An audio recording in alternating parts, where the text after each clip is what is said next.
Hi.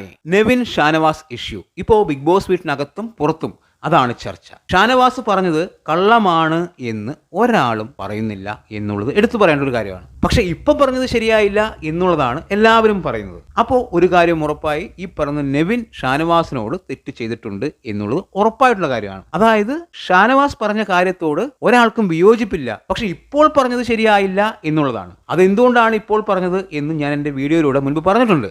Shanavas big boss വീട്ടിൽ ഇങ്ങനൊരു വിഷയം കംപ്ലൈന്റ് ആയി പറഞ്ഞതല്ല, നോമിനേറ്റ് ചെയ്യാൻ വേണ്ടി ഷാനവാസ് പറഞ്ഞൊരു കാര്യമാണ്. ഇല്ലാത്ത കാര്യമല്ലല്ലോ പറഞ്ഞത്, ഉള്ള കാര്യമല്ലേ. നിങ്ങളൊരു കാര്യം ശ്രദ്ധിച്ചോ? ഷാനവാസ് ഇത് പറയുമ്പോൾ നെവിന്റെ മുഖഭാവം ശ്രദ്ധിച്ചോ? നെവിന്റെ മുഖത്ത് ഒരു ഞെട്ടലല്ല ഉണ്ടായത്, ദേഷ്യമാണ് ഉണ്ടായത്. അതായത് നെവിൻ അറിയാത്തൊരു കാര്യം അല്ലെങ്കിൽ പറയാത്ത കാര്യം, ചെയ്യാത്ത കാര്യമാണ് ഷാനവാസ് പറഞ്ഞത് എങ്കിൽ നെവിന്റെ മുഖത്ത് ആദ്യം വരുന്നത് ഒരു ഞെട്ടലായിരിക്കും. പക്ഷെ നെവിന്റെ മുഖത്ത് ഒരു ദേഷ്യമാണ് നമ്മൾ കണ്ടത് ആ നോമിനേഷൻ സമയത്ത്. അതിനുശേഷം നെവിൻ പറഞ്ഞ കാര്യം, ഇയാൾ ബ്ലാക്ക് ആൻഡ് വൈറ്റ് കാലത്താണ് ജീവിക്കുന്നത്, അച്ഛനും മകനും എന്തൊക്കെയോ പുള്ളി പറയുന്നുണ്ട്. അതായത് പുള്ളി എന്തൊക്കെയോ ചെയ്തിട്ടുണ്ട്, അത് ഷാനവാസിന് ഇഷ്ടമായിട്ടില്ല, ഷാനവാസ് അതിനെ എതിർത്തിട്ടുണ്ട് എന്നുള്ളത് ഉറപ്പായിട്ടുള്ള കാര്യമാണ്. ബിഗ് ബോസ് അത് നമ്മളെ കാണിച്ചിട്ടില്ല, ഒരുപക്ഷെ കാണിക്കാൻ പാടില്ലാത്ത എന്തെങ്കിലും സംഭവിച്ചിട്ടുണ്ടാവാം. നെവിനും ഈ പറയുന്ന ഷാനവാസും ഒരേ ബെഡിലാണ് കിടന്നിട്ടുണ്ടായിരുന്നത്. പിന്നീട് നെവിനെ അവിടെ നിന്ന് മാറ്റാൻ ഷാനവാസ് ആവശ്യപ്പെട്ടിട്ടുണ്ടായിരുന്നു. നോമിനേഷൻ സമയത്ത് നെവിന്റെ മുഖത്ത് ഞെട്ടലല്ല, ദേഷ്യമാണ് ഉണ്ടായിരുന്നത്. അതിനുശേഷം നെവിൻ പറയുന്നു ഇതൊന്നും എനിക്കൊരു വിഷയമേ അല്ല, അങ്ങനെയാണ് ഇങ്ങനെയാണ് എന്ന് പറയുന്നു.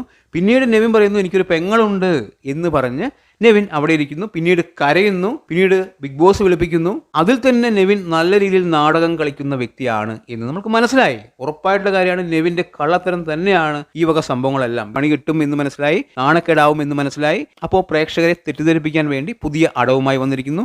ഇടയിലൂടെ പ്രവീണെ, ഞാൻ നിന്നോട് എന്താണ് ചെയ്തത്, നീ എന്നെ ചതിച്ചു, ഞാൻ നിന്റെ ഫ്രണ്ടാണ് എന്നാണ് വിചാരിച്ചിരുന്നത്, അങ്ങനെയാണ് ഇങ്ങനെയാണ് എന്നൊക്കെ. അതെന്തുകൊണ്ട് അങ്ങനെ പറഞ്ഞു എന്ന് ചോദിച്ചു കഴിഞ്ഞാൽ, പ്രവീണിനോടും ഇത്തരം മോശം പ്രവൃത്തി പുള്ളി ചെയ്തിട്ടുണ്ട്.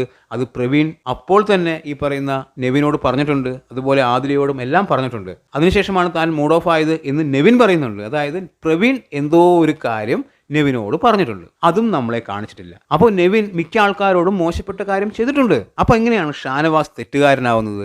ഷാനവാസ് ഒരിക്കലും തെറ്റ് ചെയ്തിട്ടില്ല. ഷാനവാസിന് അറിയാം അനാവശ്യമായിട്ടുള്ളൊരു കാര്യം ഉന്നയിച്ചു കഴിഞ്ഞാൽ എന്താണ് പണി കിട്ടാൻ പോകുന്നത് എന്ന്. ഈ പറഞ്ഞ ലക്ഷ്മിക്കും മസ്താനിക്കും ഒക്കെ കിട്ടിയതാണ്, ആ പണി തനിക്ക് കിട്ടും എന്ന് ഷാനവാസിന് അറിയാം. അപ്പോൾ ഷാനവാസ് അനാവശ്യമായിട്ടുള്ള കാര്യങ്ങളൊന്നും അവിടെ ചെയ്യില്ല എന്നുറപ്പാണ്.